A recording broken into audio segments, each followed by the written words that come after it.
My twin brother Albert called me at 3 in the morning. When you're 63 years old and the phone rings at that hour, your first thought is always the worst. I grabbed it on the second ring, my heart already racing. Arthur. Albert's voice was tight, controlled in that way only a retired detective can manage when everything inside him wants to explode. I need you to come to my house. Now. It's about Sarah. Sarah, my niece, Albert's granddaughter, the sweet girl who used to bring me homemade cookies every Sunday and ask me to tell her stories about my firefighting days. What happened? Just come. And Arthur, don't call anyone. Not yet. I live 20 minutes from Albert's place in Macon, Georgia. I made it in 12. When Albert opened the door, I saw it immediately. The tension in his jaw, the way his hands were clenched into fists. In all our 63 years as identical twins, I'd seen that look exactly 3 times.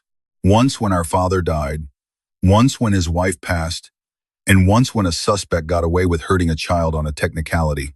She's in the guest room, he said quietly. Been here 2 hours. Showed up at my door with a black eye, split lip, and bruises around her throat. The world tilted. Marcus? Him and his mother Diane. Maybe his sister Jessica too. Sarah's not sure. She's so scared, Arthur. So broken. I followed him down the hallway. Sarah sat on the bed, knees pulled to her chest, looking nothing like the vibrant 25-year-old I'd seen at Christmas 3 months ago. Her left eye was swollen shut, purple, and angry. Her bottom lip had a fresh split that had bled onto her shirt, but the worst were the finger-shaped bruises on her neck. Uncle Arthur, she whispered, and started crying. I sat next to her and she collapsed against me, sobbing. Albert stood in the doorway, that same controlled rage vibrating off him in waves. Tell him what you told me, Albert said gently. About tonight. Sarah took a shaky breath. Marcus came home drunk, started yelling about dinner not being ready. I tried to explain I had to work late at the dental office, but he grabbed me by the throat and slammed me against the wall. My jaw tightened. His mother Diane was there. She's been living with us for 2 months. She just watched. Told Marcus he was right, that I was lazy and worthless and that he deserved better. Sarah's voice cracked. Then Marcus punched me in the face. When I fell down, Diane kicked me in the ribs. She said I was embarrassing their family. Jesus Christ, I breathed. Jessica came over later. Marcus's sister. She saw me on the floor and started laughing. Said I looked like a beaten dog. She took pictures on her phone. Said she'd send them to everyone at my work if I ever thought about leaving Marcus. How long has this been going on? I asked. Sarah stared at her hands. 6 months. Ever since we moved in together. At first it was just words. Marcus calling me stupid, ugly. Then Diane moved in, and it got worse. She'd criticize everything I did. The way I cooked, cleaned, dressed. Then Marcus started hitting me. Just slaps at first. Then punches. Then she touched her neck. Tonight was the first time he choked me. Albert's knuckles were white. Choking is the #1 predictor of domestic homicide. When they start choking, the next step is usually murder. Sarah nodded miserably. I know. That's why I ran. I grabbed my purse and just drove here. But Arthur, I'm so scared. Marcus has been texting me. He says if I don't come back by morning, he'll find me. He'll hurt Grandpa. He'll hurt you. He'll make sure I never work again. I pulled out my phone. We're calling the police right now. No. Sarah grabbed my arm. You don't understand. Marcus's best friend is a police officer. Officer Ryan Bradley. They go to the gym together. Marcus has already told me that if I ever report him, Ryan will make sure nothing happens. He'll lose my statement, mess up evidence, say I'm lying. Albert's expression was grim. Ryan Bradley. I know him. He's dirty. There have been complaints, but nothing ever sticks. The department protects their own. So, what do we do? I asked. Sarah wiped her eyes. I don't know. I just know I can't go back there. I'd rather die than go back. Albert and I exchanged a long look. 63 years as identical twins means you can have entire conversations without speaking. We'd switched places as kids, pulling pranks on teachers. We'd done it as teenagers to help each other with dates.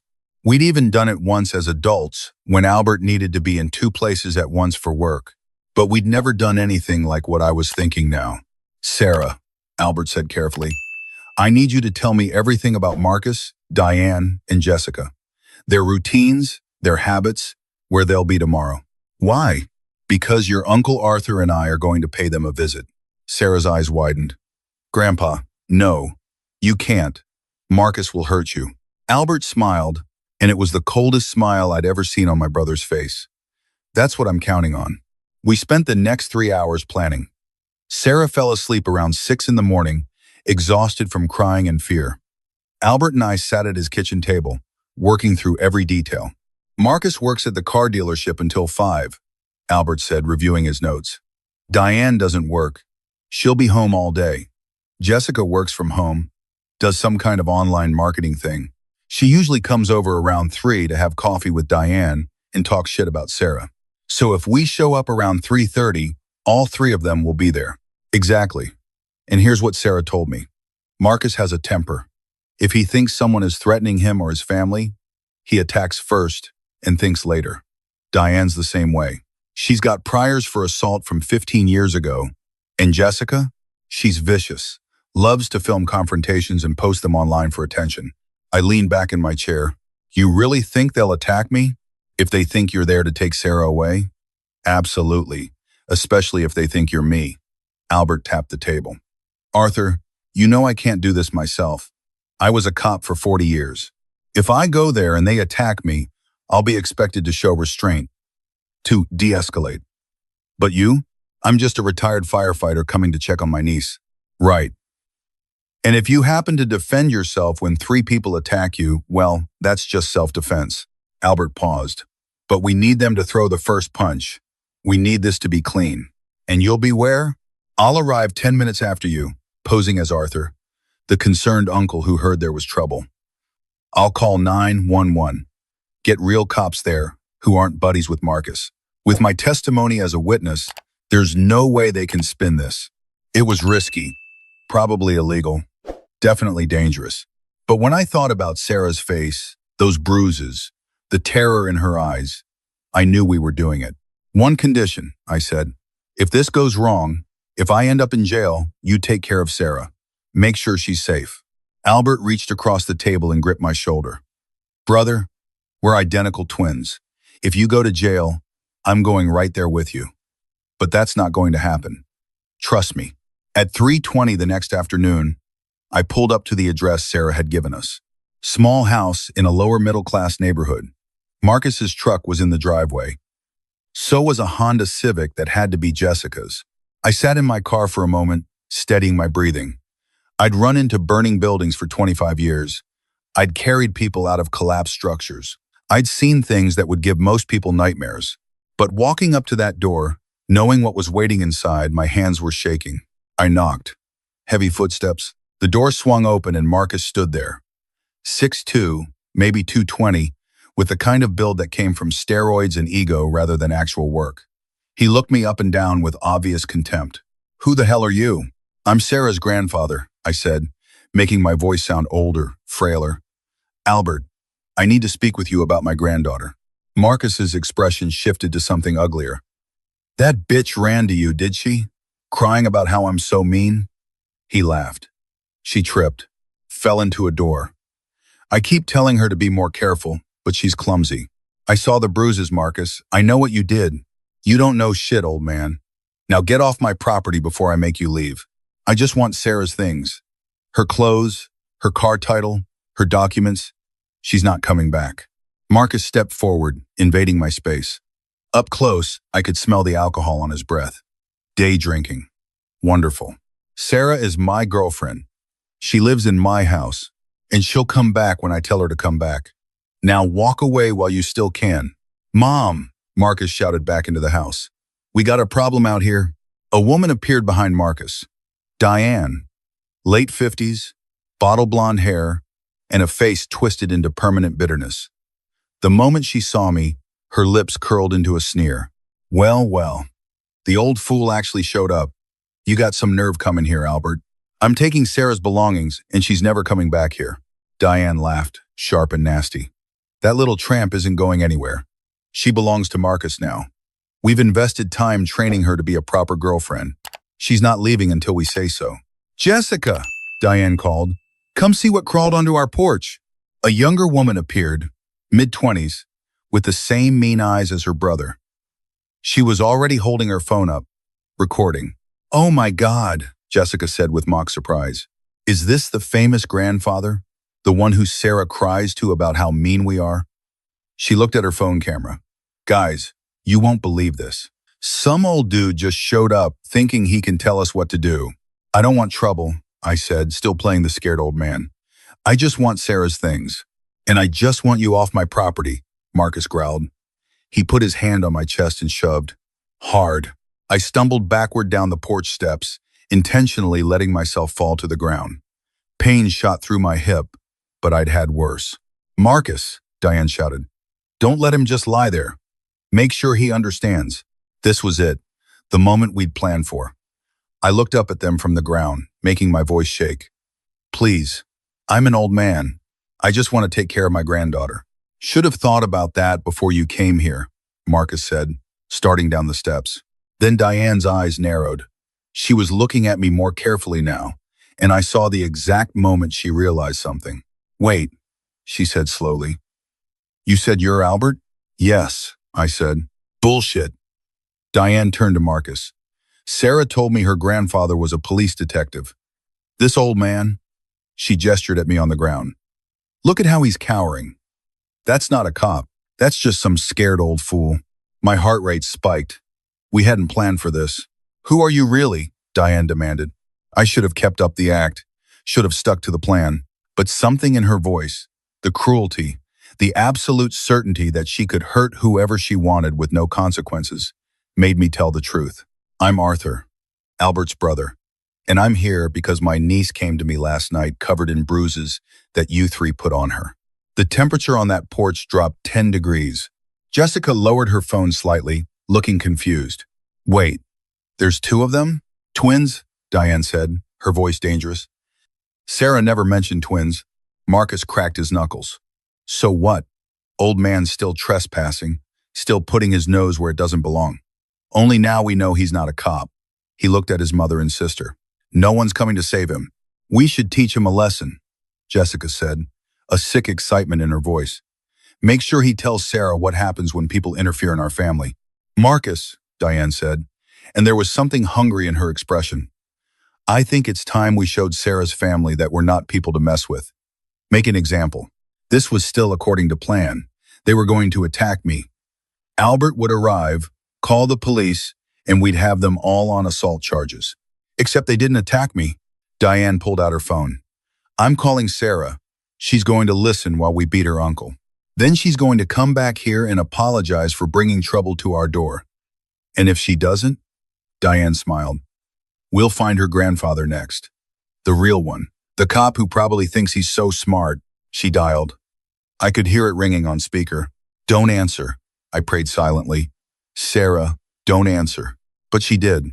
Her voice came through small and scared. "Hello? Sarah, honey," Diane said in a mockingly sweet voice. "Guess who just showed up at our door? Your Uncle Arthur, the brave one who thought he could rescue you." She turned the camera toward me on the ground. "Say hi, Arthur." I stayed silent. "Here's what's going to happen," Diane continued. "Marcus is going to hurt your uncle. Badly. And you're going to listen to every second of it. Then you're going to come back home and tell us what a good idea it was for you to run away. Understand?" "No," Sarah's voice broke. Please don't hurt him. I'll come back, just don't." "Too late," Diane said. "Marcus, do it." Marcus started toward me, fists clenched. This was good, I told myself. This was what we wanted. Albert would be here any second. I just needed to take the beating for a minute or two, and then I saw Albert's car pull up to the curb. Right on time. He'd be calling 911 right now, getting real police here. But that's when everything went wrong. Albert got out of the car, saw me on the ground with Marcus advancing, and did what any brother would do. He didn't stick to the plan. He didn't call the cops first. He ran straight at Marcus, shouting, "Get away from my brother!" Diane spun toward Albert, her face contorting with confusion and rage. "What the? There's two of them? Twins!" Jessica shrieked. "She never said there were twins." Marcus hesitated, looking between Albert and me. We were identical. Same height, same build, same gray hair. The only difference was Albert had a small scar over his left eyebrow from a childhood accident, but you had to be close to see it. Which one's which? Marcus demanded. That's when Diane made a decision that would ruin all three of their lives. I don't care, she snarled. They both need to learn. Jessica, grab that one. She pointed at me. Marcus, get the other one. We'll beat them both. Jessica dropped her phone and came at me. I rolled away, but she kicked me in the ribs. The pain was sharp, real. I curled up, protecting my head. Meanwhile, Marcus charged at Albert. But Albert wasn't playing the weak old man anymore. 40 years as a cop, including 10 in special tactics, meant Albert knew exactly how to handle himself. When Marcus swung, Albert ducked, swept Marcus's legs, and put him face down on the ground in a textbook restraint hold. You're under arrest for assault, Albert said, his knee in Marcus's back. Like hell I am, Marcus spat. You're not a cop anymore. Citizen's arrest. I just watched you assault my brother. Diane saw her son being restrained and lost what little control she had. She grabbed a garden shovel leaning against the porch and rushed at Albert from behind. Mom, no! Jessica shouted, realizing too late what was about to happen. But Diane swung the shovel hard at what she thought was the twin who had attacked Marcus. Except in her rage and confusion, she got them mixed up. The shovel hit Marcus square in the back of the head. The crack was sickening. Marcus dropped like a stone. Albert barely managed to roll away before Marcus's full weight collapsed. There was a moment of absolute silence. Then Marcus groaned, blood trickling from his scalp. You hit Marcus! Jessica screamed at her mother. You just hit your own son. Diane stared at the shovel in her hands, her face going white. No, I meant to hit that was supposed to be. Albert was already on his phone. 911. I need police and ambulance at 1247 Oak Street. 3 people just assaulted me and my brother, and one of them accidentally struck her own son with a shovel. Shut up! Diane shrieked. She advanced on Albert again, raising the shovel. This is your fault! You came here! You and your brother! You made this happen! Albert backed away, keeping his phone up. The call is recorded. Everything you're saying is being recorded. That's when Jessica tackled him from the side. They went down in a tangle. Jessica was screaming, trying to grab the phone. Albert held it up, out of reach, while calmly continuing to give the 911 dispatcher details. Diane apparently decided she didn't care anymore who she hit. She raised the shovel again, this time aiming at the pile of struggling bodies. I managed to get to my feet, my ribs screaming in protest. Diane, stop! She spun toward me, wild-eyed. You! This is all because of you. Because you couldn't mind your own business. She swung at me. I ducked, and the shovel smashed into the porch railing, sending splinters flying. Police are 2 minutes away, Albert called out, still wrestling with Jessica. Diane, put down the weapon. But Diane had gone beyond reason. She swung again, and this time I wasn't fast enough. The flat of the shovel caught me across the shoulder, spinning me around. I hit the ground hard. Arthur! Albert managed to throw Jessica off him and scrambled toward me. Diane stood over both of us, the shovel raised. Her face was twisted with rage, spittle flying from her mouth as she screamed, I'll kill you both. I'll kill you, and then I'll find Sarah, and I'll make her watch what happens when people cross my family. Sirens wailed in the distance. Diane heard them too. For a second, calculation replaced rage in her eyes. She looked at Marcus, still bleeding on the ground. At Jessica, panting and wild-eyed. At Albert and me. Run, she told her daughter. Get in the car and run. Mom, we can't. I said run. But it was too late. 3 police cars screamed around the corner, lights blazing, officers poured out, guns drawn. Drop the weapon. Drop it now. Diane let the shovel clatter to the ground. She raised her hands, but her face was still twisted with defiance. These men attacked us, she said immediately. We were defending our home. They trespassed, threatened my son, and when we tried to make them leave, they assaulted us. One of the officers, a young woman with sharp eyes, looked at the scene. Marcus bleeding from a head wound, Albert and me on the ground, Diane with the shovel at her feet. That true? She asked Albert. Albert slowly got to his feet, showing his hands. I'm retired Detective Albert Morrison. This is my brother Arthur. We came to retrieve property belonging to my granddaughter Sarah from her boyfriend Marcus. Marcus shoved Arthur off the porch. When I arrived and saw my brother being attacked, I intervened. Diane struck her own son with that shovel, thinking she was hitting me. The entire incident is recorded on my 911 call. He handed over his phone. "He's lying," Diane shrieked. "They're both lying. Ma'am, stop talking," the officer gestured to her partner. "Detain all three of them. Get the EMTs to look at that head wound." "I know my rights," Diane shouted as an officer cuffed her. "I'm the victim here. This is police brutality." Marcus was being loaded onto a stretcher, groggy and confused. Jessica was crying, mascara running down her face as an officer read her rights. The female officer helped me to my feet. "You okay, sir? Bruised ribs? Sore shoulder. I'll live." She looked at Albert and me, then shook her head. "Identical twins. Let me guess. You pulled a switch?" "Not exactly how we planned it," Albert admitted. "Never is." She pulled out a notepad. "I'm going to need detailed statements from both of you. But first," she raised her voice, "I need to know if there are any other victims here." "My niece," I said. "Sarah Morrison. She's at Albert's house. She's the one they were abusing." The officer's expression hardened. "Got it. We'll send someone to take her statement too." She paused. "Between you and me, I've run into Marcus before. Responded to a domestic disturbance call at this address 6 months ago. Woman called it in, said her boyfriend hit her, but by the time we arrived, she recanted, said it was a misunderstanding. We suspected the boyfriend had intimidated her, but without her cooperation, she shook her head. "Was that Sarah?" "Yes," Albert said quietly. "Then I'm glad you came today, even if your plan went a little sideways. It took 4 hours to sort everything out. Statements, evidence collection, photos of injuries. Marcus was treated for a concussion and arrested at the hospital. Diane and Jessica were booked on multiple charges: assault with a weapon, conspiracy to commit assault, terroristic threatening. The kicker? Jessica's phone had been recording the entire time.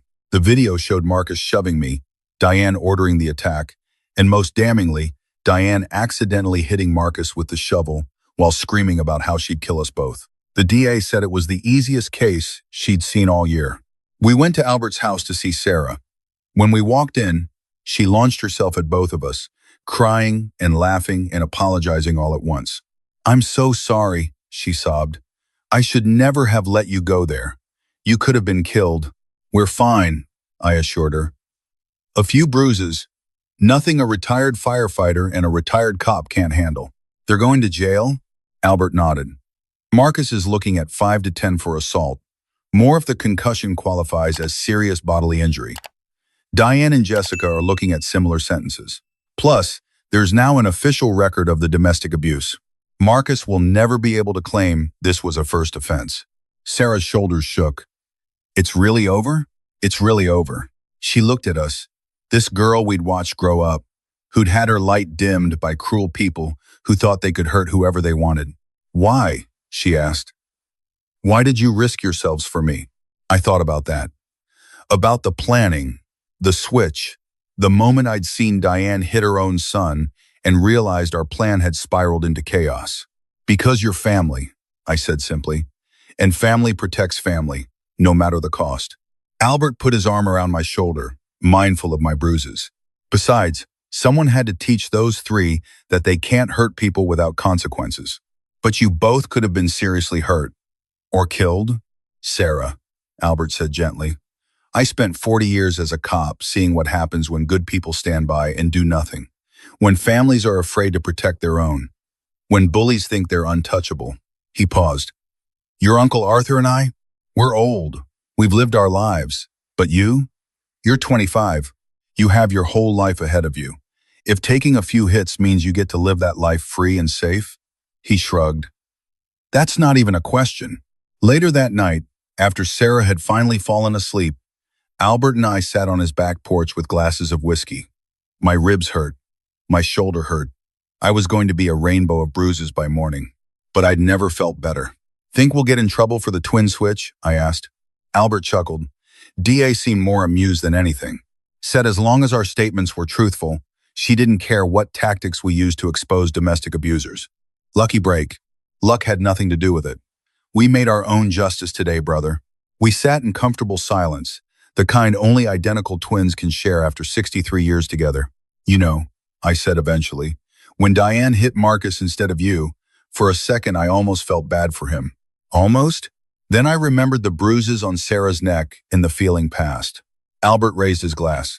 To family, and to making sure the people who hurt them face consequences. I clinked my glass against his. To family. The trial happened 3 months later.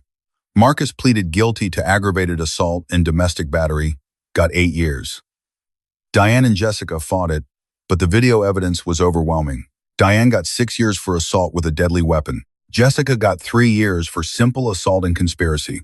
Sarah testified at all 3 trials. She stood up in court, looked her abusers in the eye, and told her story. The girl who'd shown up at Albert's door broken and terrified had found her voice again. She moved back home with her parents, started therapy, and 6 months later enrolled in night classes to become a dental hygienist supervisor. Last I heard, she was dating a nice guy who treated her right. First time he met the family, Albert and I pulled him aside and had a very cordial conversation about what happens to people who hurt our niece. The kid went pale but nodded seriously. I would never, sirs. Never. Good, Albert said. But just so you know, I added, we're identical twins, and we don't mind switching places if we need to teach a lesson. Sarah overheard and smacked us both on the arm, but she was laughing.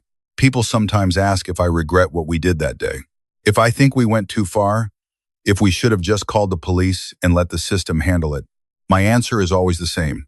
The system failed Sarah the first time she called for help. It failed her when Officer Bradley made sure her reports disappeared. It failed her every day she woke up in that house, terrified and alone. Sometimes family has to step in where the system fails. Sometimes you have to be willing to stand between the people you love and the people who want to hurt them. Albert and I were firefighter and cop for a combined 90 years. We spent our careers protecting strangers. So when it came time to protect our own family, we did what needed to be done. And I'd do it again in a heartbeat. Because at the end of the day, every family needs someone willing to take the hit. Someone willing to stand in front when the darkness comes calling. Someone who will look evil in the eye and say, not her, not today, not ever. For Sarah, that someone was me and Albert. And God help anyone who thinks they can hurt my family and walk away from it. Because they'll learn what those 3 learned. When you come for one of us, you come for all of us. And we Morrison twins, we don't forget. We don't forgive. We just make sure justice gets done, one way or another, even if it means taking a few bruises along the way.